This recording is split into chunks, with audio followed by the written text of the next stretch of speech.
82 years. A helmet manufactured in 1943 sits on a workshop table, dark steel, matte finish, no rust. This helmet survived D-Day, the Battle of the Bulge. 82 years of existence, not a single spot of corrosion. Next to it sits a modern tactical helmet, manufactured in 2020. 5 years old, $450. Never saw combat. Stored in climate-controlled conditions. And it's already failing. Rust spreading beneath the coating. Surface corrosion. Structural weakness beginning. In 5 more years, this modern helmet will be unusable, while the 82-year-old helmet could serve another 80 years. How is this possible? What did manufacturers know in 1943 that has been forgotten by 2025? The answer lies in 3 techniques, 3 processes that were standard in World War II, processes that made steel virtually indestructible. But by 1970, all 3 had been quietly abandoned. Not because they stopped working, because they worked too well. Steel that lasts 80 years is purchased once. Steel that fails in 5 years is purchased repeatedly. And so the techniques that made World War II steel indestructible were replaced with faster, cheaper methods. Methods that look good but don't last. This is the story of what was lost, and why modern steel fails while old steel endures. Number 1. Manganese phosphate. Manganese phosphate was the secret ingredient that made World War II steel nearly impossible to rust. This chemical wasn't painted on top of the steel. Instead, it actually changed the surface of the metal itself. The process was simple but took time. Steel helmets were placed into large tanks filled with hot manganese phosphate solution. The water was heated to about 200 degrees Fahrenheit. Then the helmet sat in this hot bath for 4 to 6 hours. During those hours, something special happened. The iron atoms on the surface of the steel started swapping places with manganese atoms from the solution. The top layer of steel was literally being transformed into a different material. By the end, the surface wasn't steel anymore. It was manganese phosphate crystals bonded directly to the metal underneath. These crystals formed a pattern like roof tiles overlapping each other. They covered every inch of the steel surface. Between the crystals were tiny holes, so small you needed a microscope to see them. These holes would later be filled with oil to create an even stronger barrier against rust. Why was this so effective during World War II? Because rust needs electricity to form. When water sits on metal, tiny electrical currents flow across the surface. These currents are what cause rust. Manganese phosphate blocks these electrical currents completely. No current means no rust, even when the metal gets wet. The military tested this coating by spraying helmets with salt water for days. Salt water is one of the most corrosive things you can expose metal to. After 1,000 hours of salt spray, the Parkerized helmets showed 0 rust. Modern coatings start rusting in less than 48 hours under the same test. Another reason it worked so well was durability. You couldn't scratch it off because it wasn't sitting on top of the steel. It was part of the steel. Even if you scraped the surface, the protection went deep enough that the helmet was still protected. Every single piece of steel equipment in World War II got this treatment. Helmets, rifles, ammunition boxes, tools. Number 2, phosphoric acid.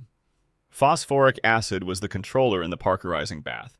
Without it, the manganese phosphate process wouldn't work correctly. This acid had one main job: keep the water at exactly the right acidity level. The Parkerizing bath needed to be acidic, but not too acidic. Think of it like cooking. If you're making bread, the oven temperature has to be just right. Too hot and it burns. Too cold and it doesn't cook properly. Phosphoric acid did the same thing for the chemical bath. The perfect acidity level was measured on the pH scale. The bath needed to stay between 3.2 and 3.6 on this scale. Phosphoric acid was added to the water to reach this number and keep it there. Every few hours, workers would test the bath and add more acid if needed. Why was this exact acidity so important? When the acidity was too high, above 3.8, the manganese phosphate crystals formed too slowly. Helmets would come out of the bath with a thin, weak coating. This coating wouldn't protect against rust for very long. When the acidity was too low, Below 3.0, the opposite problem occurred. The acid would eat away at the steel too aggressively. Instead of forming nice, even crystals, the surface would be rough and uneven. The coating would be brittle and could flake off easily. Phosphoric acid also helped clean the steel before the coating formed. Any grease or dirt on the helmet surface would be dissolved by the hot acidic water. This meant the manganese phosphate crystals formed on perfectly clean metal, which made them stick better. During World War II, military factories checked their parkerizing baths 4 times per shift. A technician would take a small sample of the liquid and test it. If the acidity had drifted even slightly, they would adjust it immediately. This constant monitoring ensured every helmet got the same perfect coating. Number 3, sodium nitrite. Sodium nitrite was the speed booster in the parkerizing process. Without this chemical, treating steel would take 8 to 12 hours. The military needed to produce thousands of helmets every day. They couldn't wait that long. Sodium nitrite cut the time in half to just 4 to 6 hours. How did it work? During parkerizing, iron atoms have to leave the steel surface and be replaced by manganese atoms. This happens naturally but slowly. Sodium nitrite speeds up this exchange. It's like adding yeast to bread dough. The bread would rise eventually on its own, but yeast makes it happen faster. The amount used was very small, only about 1/10 of an ounce per gallon of water in the bath. This tiny amount was enough to double the speed of the coating process. Too much sodium nitrite would make the reaction too fast and create a weak, powdery coating instead of strong crystals. Sodium nitrite also helped keep the bath clean. As steel sat in the parkerizing bath, tiny amounts of iron dissolved into the water. If this dissolved iron built up, it would interfere with the coating process. Sodium nitrite changed this dissolved iron into a form that would sink to the bottom of the tank as sludge. Workers could then drain this sludge out, keeping the bath clean and effective. During World War II, factories tested the sodium nitrite level every 8 hours. As it was used up during processing, fresh chemical was added to maintain the right concentration. This careful management kept production running smoothly. Why was speed so important? In 1944, the United States was producing 40,000 steel helmets per day. Each helmet had to go through the parkerizing bath. With 4 to 6 hour processing times, factories could run 3 or 4 batches per day. Without sodium nitrite doubling the speed, they could only run 1 or 2 batches. Production would have been cut in half. The chemical had to be handled carefully. Sodium nitrite can be dangerous if mixed with the wrong materials. Factory workers were trained in proper handling procedures. Storage areas kept it away from anything that could cause reactions. Number 4, paraffinic mineral oil. Paraffinic mineral oil was the liquid that made World War II steel strong on the inside. After a helmet was formed into shape, it was heated to 1,500 degrees Fahrenheit until it glowed red hot. Then it was plunged into a tank of this oil to cool it down. The way the steel cooled determined how strong and rust-resistant it would be. Why use oil instead of water? Water cools steel too fast. When steel cools too quickly, it develops tiny cracks inside the metal that you can't see with your eyes. These microscopic cracks become pathways for rust. Water gets into these cracks and stays trapped inside the steel. Rust starts from the inside out. Oil cools steel more slowly and evenly. The steel took 2 to 5 minutes to cool in oil versus just a few seconds in water. This slower cooling created a better internal structure. Under a microscope, oil-cooled steel shows tiny grains of metal that are small, even, and tightly packed. This structure is strong and resistant to cracking. The oil used wasn't just any oil. It was a specific type called paraffinic mineral oil. This oil stays stable at high temperatures.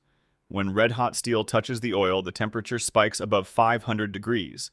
Other types of oil would start breaking down and forming sludge. Paraffinic oil stayed clean and effective. The oil bath was kept at 150 degrees before the hot steel went in. When the glowing helmet entered the oil, violent bubbling occurred. The surface of the steel was so hot it boiled the oil. This boiling created a vapor blanket around the steel that actually slowed down the initial cooling even more.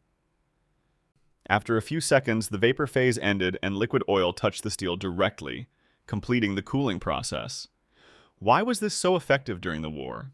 Helmets cooled in oil could take more punishment without cracking. If a helmet was hit by shrapnel, the oil-quenched steel would dent but not shatter. Water-quenched steel was harder but more brittle. It could crack completely through from a hard impact. Military testing showed another advantage. Steel cooled in oil had 3 times less internal stress than steel cooled in water. Less stress meant the steel was more stable. It wouldn't warp or change shape over time, and less stress meant fewer starting points for rust. The oil had to be kept clean. As helmets were processed, small flakes of scale would fall off into the oil. These had to be filtered out. The oil was also replaced every few months because the repeated heating gradually broke it down. Number 5, phenolic compounds. Without these chemicals, the oil used to cool steel would break down and stop working properly after just a few dozen helmets. Phenolic compounds kept the oil usable for thousands of helmets instead. The problem was heat.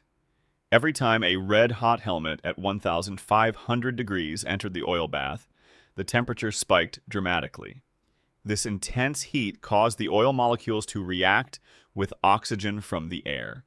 This reaction, called oxidation, broke down the oil. The oil would turn dark, get thicker, and develop sludge that floated in the tank. Bad oil meant bad steel. If the oil got too thick or had sludge in it, it wouldn't cool the steel evenly.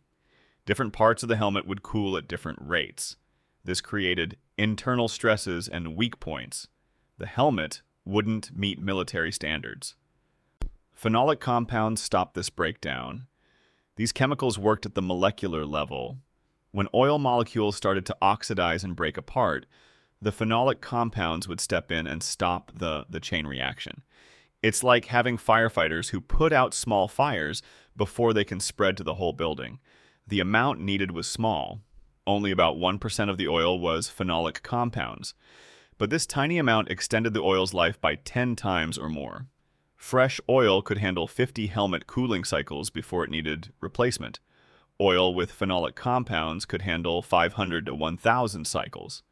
During World War II, this was critical for production. Changing the oil meant shutting down the process, draining hundreds of gallons of hot oil, refilling with fresh oil, and reheating to operating temperature. This took hours. With phenolic compounds, oil changes happened once per week instead of daily. Number 6. Aromatic amines. The second line of defense for keeping quenching oil healthy. While phenolic compounds handled one type of oil breakdown, aromatic amines handled another type. Together, they kept the oil working perfectly for months.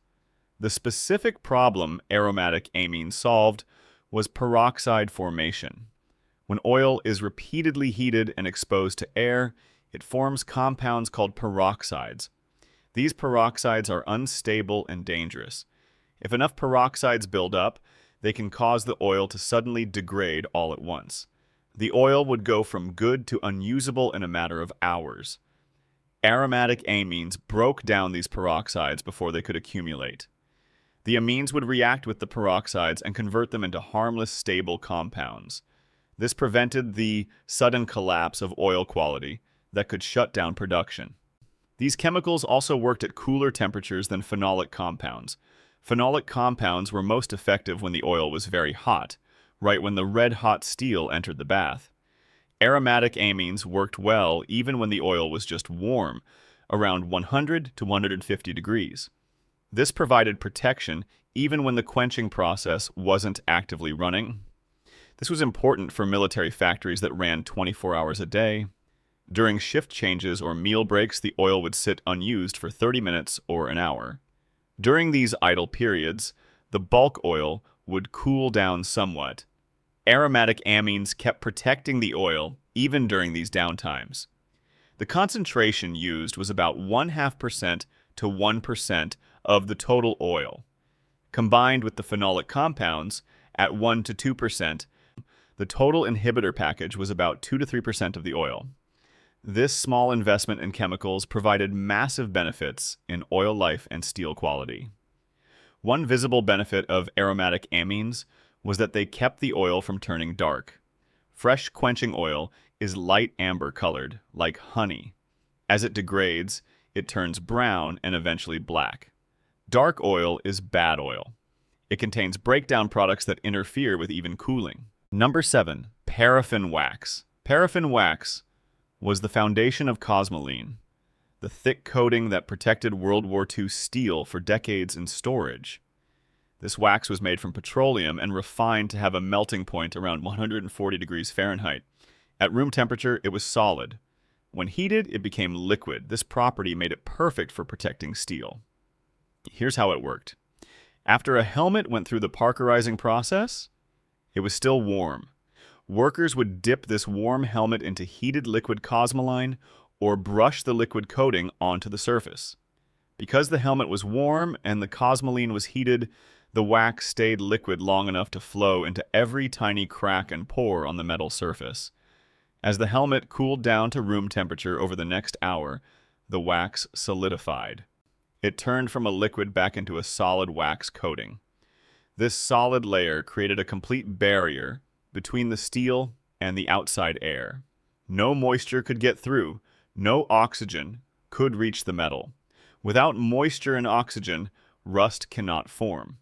The wax coating was thin, only about the thickness of a few sheets of paper, but this was enough to provide complete protection. Equipment coated in 1943 and stored in attics or barns was found 75 years later with the wax still intact and the steel underneath still perfect. Why was paraffin wax so effective during World War II? First, water couldn't penetrate it. When water hit the waxy surface, it beat it up and rolled off. The wax was hydrophobic, meaning it repelled water naturally.